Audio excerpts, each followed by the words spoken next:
الحمد لله رب العالمين والعاقبة للمتقين والصلاة والسلام على سيدنا محمد وعلى آله وصحبه أجمعين أما بعد قابل احترام بھائی اور بزرگوں،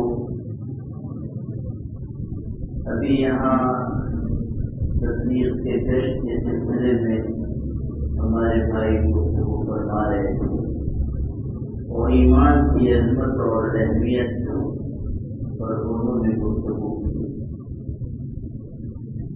اس کائنات میں دو ہی عبادتیں ایسی ہیں جو کائنات کے پہلے دن سے جاری، ایک ایمان ہے اور دوسرے نکاح ہے، اور یہ دونوں عبادتیں ایسی ہیں جو دنیا میں بھی جاری ہیں اور جنت میں بھی جاری ہے۔ ایمان اور نکاح کے علاوہ دوسری اور کوئی عبادت جنت میں نہیں ہے، ایمان ہے اور نکاح ہے۔ ایمان کے بغیر تو جنت میں داخلہ ممکن نہیں۔ ابن جدعان نام کا ایک مشرک تھا جو جاہلیت کے زمانے میں بہت کار خیر انجام دیتا تھا۔ حضرت عائشہ رضی اللہ عنہا نے حضرت نبی کریم صلی اللہ علیہ وسلم سے اس کے بارے میں پوچھا کہ ابن جدعان نے جو نیکی کی، سخاوت کے کام کیے، کیا آخرت میں وہ کام اس کو نفع پہنچائیں گے؟ حضرت نبی کریم صلی اللہ علیہ وسلم نے ارشاد فرمایا ہرگز، اس لیے کہ اس نے دنیا میں کبھی یہ نہیں کہا کہ رب اغفر لی خطیئتی یوم الدین، کہ اللہ آخرت میں میری غلطیوں کو معاف فرما۔ یعنی ایمان سے محروم تھا، اس لیے اس کا کوئی عمل اس کے لیے نفع بخش نہیں ہو۔ جنت میں جانے کے لیے ایمان شرط، اور یہ جو محنتیں ہیں خاص طریقے پر دعوت کی محنت، وہ اسی ایمان کی حفاظت اور اس کے بقا کا ذریعہ ہے۔ دوسری عبادت جس کو اللہ تعالیٰ جنت میں جاری رکھے گا وہ نکاح ہے۔ قرآن پاک میں اللہ کے ارشاد وَزَوَّجْنَاهُمْ بِحُورٍ عِينٍ کہ ہم ان کا نکاح کرا دیں۔ یہ نہیں فرمایا کہ ہم ان کو حوریں عطا کریں، بلکہ یہ ارشاد فرمایا کہ ہم ان کا نکاح حوروں سے کرا دیں۔ پتہ چلا کہ نکاح کا یہ عمل، نکاح کی یہ عبادت جنت میں جاری ہے۔ اس پر ایک دلچسپ قصہ سن لیجیے، پھر اگلی بات عرض کرتا ہوں۔ کسی عرب ملک میں ایک عربی خطیب تقریر کر رہے تھے۔ تقریر کرتے ہوئے وہ جنت کی نعمتوں کو بیان کر رہے تھے۔ انہوں نے اپنے انداز میں، اپنی خطابت کے طرز پر یہ کہا کہ اے فلاں، اگر اللہ تجھ کو جنت میں داخل کرے تو حوروں کی ایک جماعت آئے گی جس کا حسن و جمال ایسا ایسا ایسا ہے، اس کی تفصیل بیان ہے۔ پھر اس سے آگے بڑھو گے تو دوسری جماعت ملے گی جو اس سے زیادہ حسین و جمیل ہوگی اور ان کی خوبصورتی کی تفصیل بیان ہے۔ پھر اور آگے تفصیل بیان کرتے گئے، یہاں تک کہ بیان کیا کہ جب تم اپنی جنت کے محل کے دروازے پر پہنچو گے تو دنیا میں جو تمہاری بیوی تھی وہ تمہارا استقبال جنت کے محل کے دروازے پہ کرے۔ اور جب یہاں تک پہنچے، سننے والوں میں ہر طرح کے لوگ ہوتے، کوئی جوان تھا، کچھ عرصہ پہلے نکاح ہوا تھا، بیوی بدزبان اور بدمزاج تھی، چنگیز خاں کی نسل۔ تو جب شیخ نے یہ بیان کیا کہ تم جب جنت کے محل کے دروازے پہ پہنچو گے تو تمہاری بیوی استقبال کرے، یہاں پہنچ کر وہ بے چین ہو گیا۔ پہلے جو حوروں کا حسن و جمال سن رہا تھا تو دل میں خوشی کے لڈو پھوٹ رہے تھے کہ دنیا میں جو مصیبت ہے وہ ختم ہونے والی ہے، اوپر جا کر اطمینان رہے۔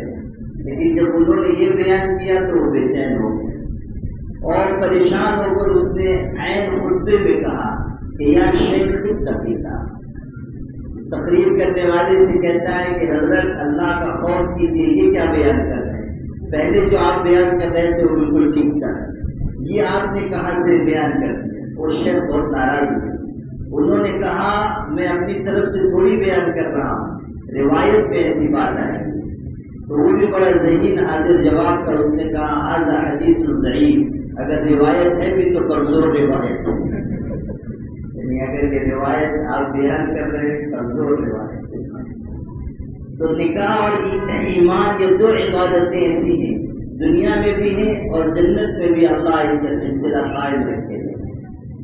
حضرت نبی کریم صلی اللہ علیہ وسلم نے نکاح کو اسلامی معاشرے اور سماج کے لیے عفت اور طہارت اور پاک دامنی کا ذریعہ قرار دیا۔ اسلامی معاشرہ صاف ستھرا ہوگا نکاح کے اسی نظام کی برکت سے۔ یا معاشر الشباب من استطاع منکم الباءۃ فلیتزوج، اے جوانوں کی جماعت، حضور صلی اللہ علیہ وسلم خطاب کر رہے ہیں، اے جوانوں کی جماعت، تم میں سے جو نکاح کی طاقت رکھتا ہو وہ ضرور نکاح کرے۔ فائدہ ارشاد فرمایا کہ جو نکاح کر لیتا ہے اس کی نگاہ جھک جاتی ہے، اس کی شرمگاہ محفوظ ہو جاتی ہے، یعنی غلط راستوں سے، بے حیائی کے کاموں سے وہ اپنے آپ کو بچا لیتا ہے۔ نکاح کے ذریعے وہ ایک مضبوط قلعے میں آ جاتا ہے، نکاح کی برکت سے اس کی نگاہ جھک جاتی ہے۔ نبی کریم صلی اللہ علیہ وسلم نے ہر اس چیز کو جو بے حیائی اور بدکاری تک پہنچانے والی ہے اسے بھی منع فرما دیا۔ ہمارا دین کیسا خوبصورت دین ہے کہ جو نہ صرف یہ کہ برائی کو روکتا ہے بلکہ برائی تک پہنچانے والے اسباب کو بھی منع کرتا ہے۔ منع کیا گیا ہے بدکاری سے، زناکاری سے، لیکن جو چیزیں وہاں تک پہنچانے والی ہیں دین نے ان کو بھی ناجائز قرار دیا۔ نگاہ کی خیانت ناجائز قرار دی، یہاں تک فرمایا گیا کہ جو آج نگاہ کو غلط استعمال کر رہا ہے قیامت کے دن پگھلا ہوا سیسا اس کی آنکھوں میں ڈال دیا جائے۔ حضور نبی کریم صلی اللہ علیہ وسلم نے نگاہ کی حفاظت کی ترغیب دی تو فرمایا کہ جس آدمی کی نگاہ اٹھی اور پھر اس نے اللہ کے خوف سے نگاہ کو جھکا دیا، کسی اجنبی عورت پر نگاہ پڑی اور پھر اس نے اپنی نگاہ کو جھکا دیا، اللہ تعالیٰ اس کے بارے میں یہ ارشاد فرماتا ہے کہ میں اس کو ایسا ایمان عطا کروں گا جس کی حلاوت وہ اپنے دل میں محسوس کرے گا۔ یہ ایک روایت میں ہے کہ ایسی عبادت کی اس کو توفیق عطا کروں گا جس کی لذت کو اپنے دل میں محسوس کرے گا۔ حرام زناکاری اور بدکاری ہے مگر کسی اجنبی عورت کے ساتھ خلوت اور تنہائی سے روک دیا گیا۔ یہاں تک کہا گیا کہ اگر حضرت حسن بصری جیسا متقی انسان اور حضرت رابعہ بصریہ جیسی نیک خاتون کسی جگہ تنہائی میں اکٹھا ہو اور ان کا مقصد قرآن پاک کی تعلیم ہو، شریعت میں اس کی بھی گنجائش ہوتی، اس لیے کہ نبی کریم صلی اللہ علیہ وسلم نے یہ ارشاد فرما دیا کہ اگر کوئی شخص، کوئی مرد کسی عورت کے ساتھ تنہائی اختیار کرتا ہے تو ان دونوں کے بعد تیسرا شیطان ہوتا ہے۔ ایک مرد ہے، ایک عورت ہے اور تیسرا شیطان ہے۔ آپ صلی اللہ علیہ وسلم نے ہر اس چیز سے منع فرمایا جو انسان کو بے حیائی تک پہنچانے والی ہو، بدکاری تک پہنچانے والی ہو۔ اللہ نے ہمیں وہ خوبصورت اور معتدل دین عطا فرمایا کہ جس کا ہر پہلو کامل اور مکمل ہے۔ ما من شہوت اودعها اللہ فی جسم الانسان الا وقد جعل لها قناة نظیفة تسری خلالها۔ ایک عرب عالم نے لکھا ہے کہ اللہ نے انسان کے اندر جتنی خواہشات رکھی ان خواہشات کی تکمیل کا پاکیزہ نظام بھی اللہ نے عطا کیا۔ ایک طرف اگر زناکاری سے منع کیا گیا، ایک طرف اگر بے لگام طریقے پر اپنی خواہشات کو پورا کرنے سے روکا گیا تو دوسری طرف اللہ نے اس خواہش کی فکری تکمیل کا ذریعہ نکاح کی پاکیزہ شکل میں عطا فرمایا۔ اللہ تعالیٰ نے یہ نظام دیا کہ نکاح کرو اور نکاح کے ذریعے اپنے آپ کو محفوظ بناؤ، نکاح کے ذریعے صاف ستھرے راستے پر، حیا اور شرم اور عفت و طہارت کے راستے پر چلو۔ اسی لیے نبی کریم صلی اللہ علیہ وسلم نے یہ ترغیب دی کہ نکاح میں جلدی کی جائے۔ آپ نے حضرت علی رضی اللہ تعالیٰ عنہ سے ارشاد فرمایا، دیکھو 3 چیزوں میں عجلت کرو، جب جماعت کا وقت ہو نماز قائم کر دے، جب کسی کا انتقال ہو جائے اس کی تدفین میں، جب کسی شخص کا جوڑ کا رشتہ مل جائے نکاح کرنے میں، یہ مزاج کہ جب لڑکا 25 سال کا ہو جائے گا، جب لڑکی 22 سال کی ہو جائے گی تو ہم نکاح کریں گے، یہ اسلامی شریعت کا مزاج نہیں ہے۔ نکاح میں غیر ضروری تاخیر منع کی گئی، یہاں تک فرمایا گیا کہ اگر غیر ضروری تاخیر نکاح میں کی جائے گی، سرپرستوں کی طرف سے لاپرواہی برتی جائے گی اور اولاد کسی گناہ میں مبتلا ہو جائے گی، کسی غلط راستے پر چلی جائے گی، تو اولاد کو تو وبال ہوگا، ماں باپ پر بھی اس کا گناہ ہوگا، سرپرستوں پر بھی اس کا گناہ ہوگا۔ نبی کریم صلی اللہ علیہ وسلم نے معاشرے کو پاکیزہ رکھنے کے لیے نکاح کو آسان بنانے کی ترغیب دی، نکاح کو جلد منعقد کرنے کی ترغیب دی۔ آپ نے جتنی غیر ضروری چیزیں نکاح میں ہو سکتی تھی ان سب کو منہدم کر دیا۔ آپ نے بتایا کہ نکاح بہت کم خرچ کے ساتھ، آسانی کے ساتھ منعقد ہو جائے گا۔ یہ جو ہم نکاح کے موقع پر خطبہ پڑھتے ہیں، اس کو بھی فرض واجب نہیں قرار دیا گیا، صرف سنت کے درجے میں رکھا گیا۔ نکاح میں صرف 2 چیزیں رکھی گئی، ایک یہ کہ لڑکی کی طرف سے ایجاب ہو، لڑکے کی طرف سے قبول کیا جائے، 2 گواہوں کی موجودگی ہو بس۔ اگر خطبہ نہ پڑھا جائے، مسجد بھی نہ ہو، کسی مکان میں لڑکی کی طرف سے ایجاب ہوا اور لڑکے کی طرف سے قبول کر لیا گیا، 2 گواہوں کی موجودگی ہے، نکاح منعقد ہو گیا۔ صرف 2 خرچ رکھے گئے، ایک ولیمے کا خرچ اور دوسرے مہر کا خرچ، تیسرا کوئی خرچ نکاح میں نہیں رکھا گیا۔ جتنے اخراجات ہیں وہ سب ہمارے اپنے لادے ہوئے، ہمارے اپنے اختیار کیے ہوئے۔ اللہ پاک نے ان 2 اخراجات کے علاوہ کوئی خرچ نہیں رکھا۔ اس میں سے بھی ولیمہ لازمی خرچ نہیں ہے۔ اگر کوئی آدمی نکاح کرتا ہے اور ولیمہ نہیں کرتا تو سنت اس سے چھوٹے گی، لیکن نکاح پر کوئی اثر نہیں پڑے گا، نکاح منعقد ہو جائے گا۔ البتہ مہر کیا جائے گی، لازمی اور ضروری ہے۔ غور کیجئے، صرف 2 اخراجات رکھے گئے، تیسرا کوئی خرچ نہیں۔ باقی جتنے اخراجات ہیں یا تو وہ ہمارا شوق ہے، یا ہماری خواہش ہے، یا ہماری دولت کی نمائش ہے، اس کے علاوہ اور کچھ بھی نہیں۔ نبی کریم صلی اللہ علیہ وسلم نے صرف یہی 2 خرچ بتائے، ولیمے کا خرچ اور مہر کا خرچ، تیسرا کوئی خرچ نہیں۔ ہم نے اپنے اوپر اخراجات کا بوجھ لادا ہے، ہم نے رسم و رواج کو اپنایا ہے، جہیز کے جبری لین دین کا مزاج ہم نے اختیار کیا ہے، جہیز کی اس لعنت کو ہم نے اپنے اوپر مسلط کیا ہے۔ مولانا ابو الحسن علی ندوی رحمۃ اللہ علیہ فرماتے تھے، جاہلیت ہر زمانے میں اپنا گھونسلہ اور آشیانہ بناتی ہے، اس زمانے میں جاہلیت نے جہیز کی شکل میں اپنا آشیانہ بنایا ہے، اپنا گھونسلہ اس نے جہیز کی شکل میں بنایا ہے۔ نہ جانے کتنی لڑکیوں کے جنازے اسی جہیز کی رسم کی وجہ سے ہو گئے، نہ جانے کتنے خاندان منتشر ہوئے، نہ جانے کتنی لڑکیوں نے خودکشی کا راستہ اختیار کیا، مجبور ہو گئی، صرف اسی جہیز کی منحوس لعنت کی وجہ سے۔ غور کر لیجئے کہ رسم و رواج کا کتنا نقصان اس امت کو ہوا ہے، ہو رہا ہے۔ غیر ضروری اخراجات ہم نے اختیار کیے۔ آپ دیکھیے کہ کس طرح لوگ خرچ کرتے ہیں۔ ہم لوگ نکاح پڑھانے جاتے ہیں، بعض جگہ نکاح پڑھانے کے لیے بیٹھے ہوئے ہیں، سامنے سے دیکھ رہے ہیں کہ ایک سواری چلی آ رہی ہے، اوپر سے نیچے تک دولہا سہرے میں غرق ہے، 50,000 کا سہرا، 60,000 کا سہرا۔ ایک جگہ نکاح پڑھانے کے لیے میں گیا، ہمارے قریش بھائیوں کے یہاں نکاح تھا، وہ اتنا زر پر سہرا پہنے ہوئے، میں نے پوچھا کتنے کا ہے، معلوم ہوا 50,000 روپے۔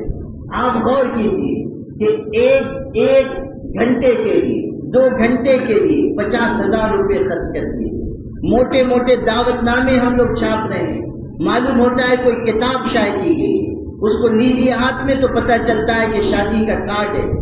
بمبئی سے ایک صاحب نے شادی کا دعوت نامہ بھیجا، بہت موٹا ضخیم، میں نے معلوم کروایا تو پتہ چلا کہ ایک دعوت نامے کی چھپائی پر 1200 روپے خرچ ہوئے۔ آپ غور کیجیے کہ ہم نے اسراف اور فضول خرچی کے کتنے راستے ڈھونڈ لیے، ایسی چیزوں پر خرچ کر رہے ہیں جس کا کوئی فائدہ نہیں، جس کا کوئی افادی پہلو موجود نہیں۔ صحرا پہن کر آ رہے ہیں، کہیں سے پتہ ہی نہیں چلتا ہے، جو صحرا پہنے ہوئے کہ اس کو دیکھ کر معلوم ہی نہیں ہوتا ہے کہ اس صحرے کے پیچھے مخلوق کون سی ہے، کہ انسان ہے کہ فرشتہ ہے کہ جنات ہے، پھر اگر انسان بھی ہے تو مذکر ہے، مؤنث ہے، یا کوئی تیسری مخلوق جلوہ کچھ پتہ ہی نہ چلے۔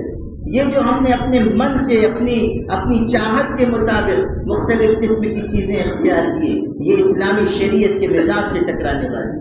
حضرت نبی کریم صلی اللہ علیہ وسلم نے فرمایا ان اعظم النکاح برکۃ ایسرہ مؤونۃ، سب سے زیادہ برکت والا نکاح وہ ہے جو کم خرچ کے ساتھ انجام دیا جائے۔ نکاح کے ایک ایک حصے کے متعلق قرآن و حدیث میں آپ کو صراحت وضاحت ملے گی۔ آپ سورہ بقرہ پڑھتے ہیں، سورہ بقرہ قرآن کی سب سے تفصیلی سورت ہے۔ جو لوگ قرآن کا علم رکھتے ہیں آپ ان سے پوچھیے کہ سورہ بقرہ میں نماز کے، روزے کے، حج اور زکوٰۃ کے مسائل بھی آئے ہیں، مگر اتنی تفصیل کے ساتھ، اتنی باریکی کے ساتھ نہیں آئے جتنے میاں بیوی کے حقوق، ان کی زندگی کے بارے میں تفصیل آئی ہے۔ نکاح کے بارے میں، طلاق کے بارے میں، مہر کے بارے میں، ازدواجی زندگی میں کوئی ناہمواری پیدا ہو اس کی صلح صفائی کس طرح کی جائے گی، گھر میں پرسکون زندگی کس طرح اختیار کی جائے گی۔ آپ قرآن میں پڑھیے کہ اللہ تعالیٰ نے ہمیں زندگی گزارنے کا کیسا نظام عطا کیا۔ آج دنیا چاہے اسلام کو کتنا ہی بدنام کیوں نہ کرے، لیکن ہم احساس شکر کے ساتھ بلکہ احساس فخر کے ساتھ دنیا میں یہ کہہ سکتے ہیں کہ اجتماعی زندگی کا، معاشرتی زندگی کا، خلوت و جلوت کی زندگی کا، تجارت اور معاش کی زندگی کا جو نظام ہمارے پاس ہے کائنات میں کسی کے پاس نہیں ہے۔ دنیا کے کسی ملک کے پاس ایسا نظام نہیں ہے، دنیا کے کسی مذہب کے پاس ایسا نظام نہیں ہے۔ یہ جو اسلام کے قدم دنیا میں بڑھتے جا رہے ہیں وہ اس لیے نہیں کہ اسلام کی دعوت دی جا رہی ہے، وہ اس لیے کہ اسلام کے اندر اللہ نے ایسی کشش رکھی ہے، ایسا نظام اسلام کے پاس ہے جو دنیا میں کسی کے پاس نہیں ہے۔ ہمارے ملک کے لوگ کہتے ہیں کہ ہم اسلام کو مٹا دیں گے، یہ نہیں جانتے کہ یہ الٹا بھی لٹک جائیں گے تب بھی اسلام کو مٹا نہیں سکتے۔ اسلام اپنی فطری تعلیمات کی وجہ سے دنیا میں پھیل رہا ہے۔ 2 ارب لوگ آج دنیا میں مسلمان ہیں۔ دنیا کی کل آبادی 8 ارب کی ہے، جن میں سے 2 ارب مسلمان ہیں، یعنی پوری دنیا کی 25% آبادی مسلمانوں کی ہے۔ دنیا میں پہلے نمبر کا مذہب عیسائیت ہے، دوسرے نمبر پر اسلام ہے، اور جس تیز رفتاری سے اسلام پھیل رہا ہے، لوگ کہتے ہیں کہ 2060 تک اس مسلمانوں کی آبادی دنیا میں 1 نمبر پر پہنچ جائے گی، یعنی اسلام دنیا کا سب سے پہلے نمبر کا مذہب ہوگا۔ یاد رکھیے گا کہ اسلام میں اللہ نے ایسی فطری چیزیں رکھی ہیں جو مقناطیس جیسی کشش اپنے اندر رکھتی ہے۔ آپ دیکھ لیجئے نکاح کا جو نظام اللہ نے ہمیں عطا کیا ہے، جو اجتماعی زندگی کا نظام دیا ہے، جو گھر کی زندگی کی پاکیزہ تعلیمات ہیں، وہ اور کس کے پاس ہو، وہ اور کس مذہب کے ماننے والوں کے پاس ہے؟ نبی کریم صلی اللہ علیہ وسلم نے گھر کی زندگی سکھائی، آپ نے میاں بیوی کو تعلیم دی، آپ نے ایک بہتر، ایک خوشگوار زندگی کے اصول مرتب کر کے دیے۔ آپ نے فرمایا کہ دیکھو تم میں بہترین انسان وہ ہے جو اپنے بیوی بچوں کے لیے بہترین ہے، اور میں تم میں اپنے بیوی بچوں کے لیے سب سے زیادہ بہترین ہوں۔ بہترین شخص کا خطاب اس کو نہیں ملا جو تہجد گزار ہو، بہترین مسلمان ہونے کا ٹائٹل اس نے نہیں جیتا جو روزانہ 10 پارے قرآن کے پڑھتا ہو، بہترین مسلمان ہونے کا لقب اس کے لیے نہیں تجویز کیا گیا جو لمبا کرتا پہنے ہوئے ہو، جو اونچا پیجامہ پہنے ہوئے ہو۔ بہترین مسلمان کا لقب اس کے لیے رکھا گیا کہ جو اپنے بیوی بچوں کے ساتھ بہترین سلوک کرنے والا ہو۔ آپ صلی اللہ علیہ وسلم نے ارشاد فرمایا انا خیرکم لاہلی، اگر تم دیکھنا چاہتے ہو کہ گھر کے لوگوں کے ساتھ کیسی زندگی گزاری جائے، شوہر اپنی بیوی کے ساتھ کس طرح زندگی گزارے، بیوی اپنے شوہر کے ساتھ کیسی زندگی گزارے، تو تم میرا نمونہ قبول کرو، تم دیکھو کہ میں کیسی زندگی گزارتا ہوں۔ حضرت عائشہ رضی اللہ عنہا سے پوچھا گیا کہ ہم نے حضور صلی اللہ علیہ وسلم کو گھر کے باہر تو دیکھا، گھر میں کیسے رہتے تھے وہ بتا دیجیے۔ اب سنیے کہ زوجہ محترمہ بیان کر رہی ہیں کہ حضور گھر میں کیسے رہتے تھے۔ کان بشرا من البشر، عام انسانوں کی طرح زندگی گزارتے، اپنے کپڑوں کو خود سے پیون لگا لیتے، اپنے جوتوں کو خود سے درست کر لیتے، گھر کے کاموں میں ہماری مدد کرتے، کبھی آٹا گوندنے میں ہمارا ہاتھ بٹاتے تھے۔ لوگ جس بات پر خوش ہوتے ہیں آپ بھی خوش ہوتے تھے، جس بات سے لوگ رنجیدہ ہوتے ہیں آپ آپ بھی رنجیدہ ہوتے تھے۔ ایک اور بات بیان کی جس سے پتہ چلتا ہے کہ معاشرت اور عبادت کو حضور نے کس طرح جمع کیا۔ فرماتی ہے کہ ہمارے ساتھ ہوتے تھے، ہنسی دل لگی کی بات کر رہے ہوتے تھے، اذن مؤذن فمر کأن لم یعرفنا، اچانک اذان کی آواز سنائی دیتی تھی تو ہمارے درمیان سے اس طرح اٹھ کر چلے جاتے تھے گویا کہ ہم کو پہچانتے بھی نہ ہو۔ یہ ایک طرف معاشرت کا حال ہے کہ اپنی بیوی کے ساتھ بہترین سلوک فرما رہے ہیں، اور عبادت کا یہ عالم ہے کہ اذان کی آواز سنائی دی، اس طرح اٹھ کر چلے گئے گویا کہ گھر والوں کو پہچانتے نہ ہو۔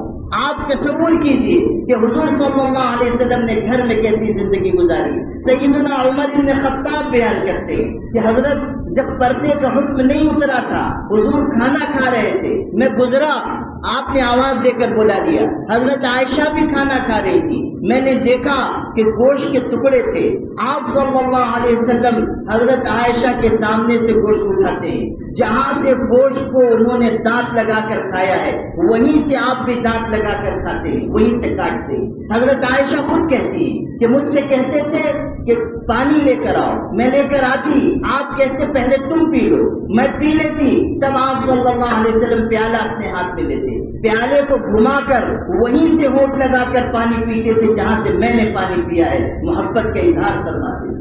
حضرت عائشہ سے ایک موقع پر کہا جب تم مجھ سے خوش ہوتی ہو میں پہچان لیتا ہوں، جب تم مجھ سے ناراض ہوتی ہو تب بھی میں جان لیتا ہوں۔ حضرت عائشہ نے کہا اللہ کے رسول میرے ماں باپ قربان، آپ کیسے پہچانتے ہیں؟ تو حضرت صلی اللہ علیہ وسلم نے فرمایا کہ عائشہ جب تم مجھ سے راضی اور خوش ہوتی ہو اور قسم کھاتی ہو تو کہتی ہو ورب محمد، محمد کے پروردگار کی قسم، اور جب تم مجھ سے ناراض ہوتی ہو تو کہتی ہو ورب ابراہیم، ابراہیم کے پروردگار کی قسم، یعنی میرا نام حذف کر کے ابراہیم علیہ السلام کا نام لیتی ہو۔ آپ غور کیجیے، بات دونوں ایک ہی ہے، قسم پروردگار ہی کی کھائی جا رہی ہے، لیکن حضور صلی اللہ علیہ وسلم کا نام ہٹا کر حضرت ابراہیم کا نام داخل کر دیا۔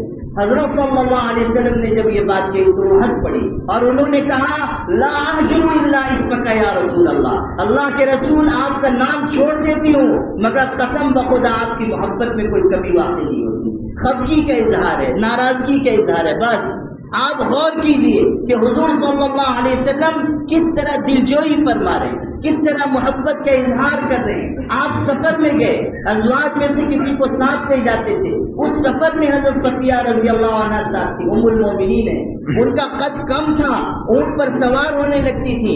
راوی بیان کرتے ہیں کہ میں دیکھتا تھا کہ جب ان کو اونٹ پر سوار کرنے کا وقت آتا تو آپ خود تشریف لے جاتے تھے اور آپ زمین پر اپنا گھٹنا رکھ دیتے اور حضرت صفیہ سے کہتے تھے میرے پیر پر اپنا پیر رکھ کر تم اونٹ پر سوار ہو جاؤ۔ غور کیجئے کہ کس طرح آپ نے اپنی زوج محترمہ کا اکرام کیا، احترام کیا، محبت کی وہ مثال آپ نے دنیا میں قائم کی کہ دنیا میں کوئی دوسرا شخص قائم نہیں کر سکتا۔ آپ کائنات کے سب سے بڑے پیغمبر بھی تھے اور کائنات کے سب سے بہترین شوہر بھی تھے۔ آپ صلی اللہ علیہ وسلم نے محبت نچھاور کی۔ حضرت خدیجہ آپ کی پہلی اہلیہ محترمہ ہے، جب تک زندہ رہی آپ نے دوسرا نکاح نہیں فرمایا۔ ان کا انتقال مکے میں ہو گیا، آپ ہجرت کر کے مدینہ تشریف لے آئے۔ اب مدینہ منورہ میں آپ صلی اللہ علیہ وسلم قربانی کا جانور ذبح کر رہے، آپ اس کا گوشت ان کی سہیلیوں کے ہاں بھیجتے ہیں، جب تک آپ باحیات رہے اس پر عمل کرتے رہے۔ ایک دن گھر میں آئے، حضرت حالہ آئی ہوئی تھی، حضرت خدیجہ کی بہن، بہنوں میں آپ آواز میں شکل و صورت میں مماثلت ہوتی ہے، وہ اندر تھی، حضور قدم رکھ رہے ہیں، اندر سے ان کی آواز سنائی دی، حضور کے کانوں میں آواز آئی، آواز حضرت خدیجہ سے ملتی جلتی تھی، بس حضور صلی اللہ علیہ وسلم رو پڑے، آنکھوں سے آنسو جاری ہو گئے۔ آپ نے اپنے گھر والوں سے کہا خدیجہ کی بہن آئی ہیں، ان کے ساتھ حسن سلوک کرنا، ضیافت کا انتظام کرنا۔ غور کیجئے، مرحومہ اہلیہ کی بہن کی آواز سنی ہے اور آپ کی آنکھوں سے آنسو روا ہو۔ آپ صلی اللہ علیہ وسلم تشریف رکھتے ہیں، بدر کے قیدیوں کو چھڑانے کے لیے لوگ فدیہ بھیج رہے ہیں۔ قیدیوں میں حضرت ابو العاص بھی تھے جو اس وقت تک مسلمان نہیں ہوئے تھے، حضور کے داماد تھے، اس وقت تک مسلمان نہیں ہوئے تھے، بعد میں ایمان لایا، ایمان قبول کیا۔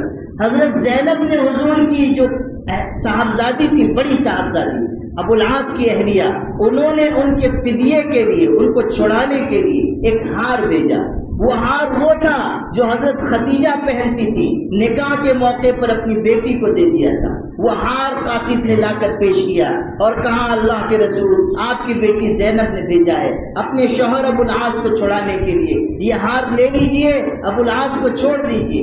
آپ صلی اللہ علیہ وسلم نے ہار اپنے ہاتھ میں لیا، اس کو الٹنے پلٹنے لگے، حضرت خدیجہ کی یاد تازہ ہوئی، آپ کی آنکھوں سے آنسو بہنے لگے۔ آپ نے صحابہ کو جمع کیا، کہا یہ خدیجہ کی یادگار ہے زینب کے پاس، اگر تم چاہو تو یہ واپس کر دیا جائے، قیدی چھوڑ دیا جائے۔ صحابہ نے کہا اللہ کے رسول آپ جو فیصلہ کریں وہ حق اور انصاف کا فیصلہ ہے۔ آپ غور کیجئے کہ حضرت خدیجہ کا ہار دیکھ کر آپ صلی اللہ علیہ وسلم کی آنکھوں سے آنسو بہنے لگے۔ آپ فتح مکہ کے موقع پر تشریف لے گئے، بڑے بڑے مشرک سرداروں نے کہا ہمارے یہاں قیام کر لیجئے رات کو۔ اب حضور بادشاہ تھے، حاکم عرب تھے، لوگوں نے کہا ہمارے یہاں قیام، حضرت نے قیام قبول نہیں کیا۔ جب رات گہری ہوئی تو آپ نے فرمایا فتح کا جھنڈا خدیجہ کی قبر کے پاس گاڑ دو۔ آپ نے یہ عمل اس لیے کروایا تاکہ دنیا کے لوگ جان لیں کہ اگر آج مکہ فتح ہوا ہے تو اس فتح کے پیچھے اس عورت کا بھی ہاتھ ہے جو قبر میں آرام کر رہی ہے۔ حضرت خدیجہ نے اپنی جان اپنا مال حضور پر نچھاور کر دیا۔ بخاری میں آپ پڑھیں حضرت عائشہ نے ایک موقع پر کہا اللہ کے رسول آپ کیوں بار بار قریش کی ایک بوڑھی عورت کا ذکر کرتے ہیں؟ حضرت خدیجہ کے بارے میں کہا آپ قریش کی ایک بوڑھی عورت کا بار بار کیوں ذکر کرتے ہیں جس کو دنیا سے گزرے ہوئے بھی مدت ہو گئی؟ آپ نے فرمایا سنو عائشہ، خدیجہ نے اپنا مال مجھ پر نچھاور کیا، اللہ نے انہی کے ذریعے مجھ کو اولاد عطا کی، اور سن لو اللہ نے ان سے بہتر بیوی مجھ کو نصیب نہیں فرمائی۔ آپ نے ان کی تعریف کی، آپ نے ان کے اوصاف، ان کی صفات کا بیان فرمایا۔ حضرت عائشہ پر ناراضگی ظاہر کی کہ آئندہ تم خدیجہ کے بارے میں ایسی بات نہ کہنا، یہ ہے محبت۔ آپ نے بتایا کہ گھر کی زندگی کس طرح گزاری جائے، کیسا صبر انسان کے اندر ہو، کیسا تحمل ہو، آپ کو درگزر کا کیسا مزاج ہو۔ حضرت صلی اللہ علیہ وسلم کبھی کوئی ناگواری کی بات پیش آ جاتی تھی برداشت فرما لیتے۔ حضرت عائشہ نے کسی وقت ناز میں کوئی بات کہہ دی، آپ نے اس کو گوارا کیا، آپ نے صبر اور تحمل سکھایا، اور اسی کے ساتھ آپ نے تربیت فرمائی۔ حضرت عائشہ کے بارے میں سب جانتے ہیں کہ حضور کو سب سے زیادہ محبوب ہے۔ آپ نے خود محبت کا اظہار کیا۔ عام طریقے پر مجمع میں کوئی شخص بیوی سے محبت کا اظہار نہیں کرتا، لیکن آپ نے مجمع میں کہا کہ اس اللہ کا شکر ہے، الحمدللہ الذی رزقنی حب عائشہ، اللہ کا شکر ہے جس نے مجھ کو عائشہ کی محبت عطا کی۔ صحابہ نے پوچھا کائنات میں آپ کو سب سے محبوب کون ہے؟ آپ نے فرمایا عائشہ ہے۔ لوگوں نے کہا وہ تو ہم جانتے ہیں، ہم عورتوں میں نہیں پوچھتے، مردوں میں بتا دیجیے۔ آپ نے فرمایا عائشہ کا باپ ابو بکر، نسبت دے کر فرمایا، یہ نہیں کہا کہ میرے بچپن کے دوست ابو بکر، کہا عائشہ کے والد ابو بکر۔ آپ غور کیجئے کہ آپ نے کس طرح اپنی محبت کا اظہار کیا، لیکن ایسے مواقع جب آئے جہاں تربیت کی ضرورت تھی، سختی کی ضرورت تھی، آپ نے وہ بھی کیا۔ یہی حضرت عائشہ ہے۔ ایک موقع پر حضرت صفیہ کے بارے میں انہوں نے کہہ دیا کہ وہ تو چھوٹے قد کی ہیں، ان کی برائی کے لیے یہ کافی ہے کہ وہ چھوٹے قد کی ہے۔ حضور صلی اللہ علیہ وسلم سخت ناراض ہوئے، چہرہ غصے سے سرخ ہو گیا۔ آپ نے فرمایا انکی قلت کلمۃ لو مزجت البحر لمزجته، عائشہ تو نے ایسا کڑوا جملہ کہا کہ اگر سمندروں میں ملا دیا جائے تو سمندر کڑوے ہو جائے۔ آئندہ ایسی بات نہ کہنا۔ آپ نے تربیت کی، آپ نے بتایا کہ ایک شوہر کی ذمہ داری کیا ہے، آپ نے بتایا کہ گھر کی زندگی کس طرح متوازن ہوگی۔ یہ نہیں کہ صبر و تحمل اور درگزر کا مطلب یہ ہے کہ آدمی بیوی کے ہاتھ پر بیعت ہو جائے کہ اب جو ارشاد ہوگا بس اسی پر عمل کرو۔ بعض ایسے سعادت مند قسم کے شوہر ہوتے ہیں کہ بیوی کہتی ہے بیٹھ جاؤ تو وہ لیٹ جاتے ہیں، کہ وہ یا کہے گی کہ تم بیٹھ جاؤ تو اٹھ کے کھڑے ہو جائیں گے کہ جو حکم ہو میرے سرکار۔ ہم لوگ خانقاہوں میں رہتے ہیں، لوگ آتے ہیں بیعت ہوتے ہیں، ہم لوگوں سے بیعت ہوتے ہیں، 5 سال رہتی ہے بیعت، شادی ہوئی پہلی رات میں اہلیہ محترمہ سے بیعت ہو گئی، ہماری بیعت فسخ ہو گئی۔ یہ چیز نہیں ہونی چاہیے کہ آدمی غیر متوازن ہو جائے، نہیں، توازن قائم رکھے۔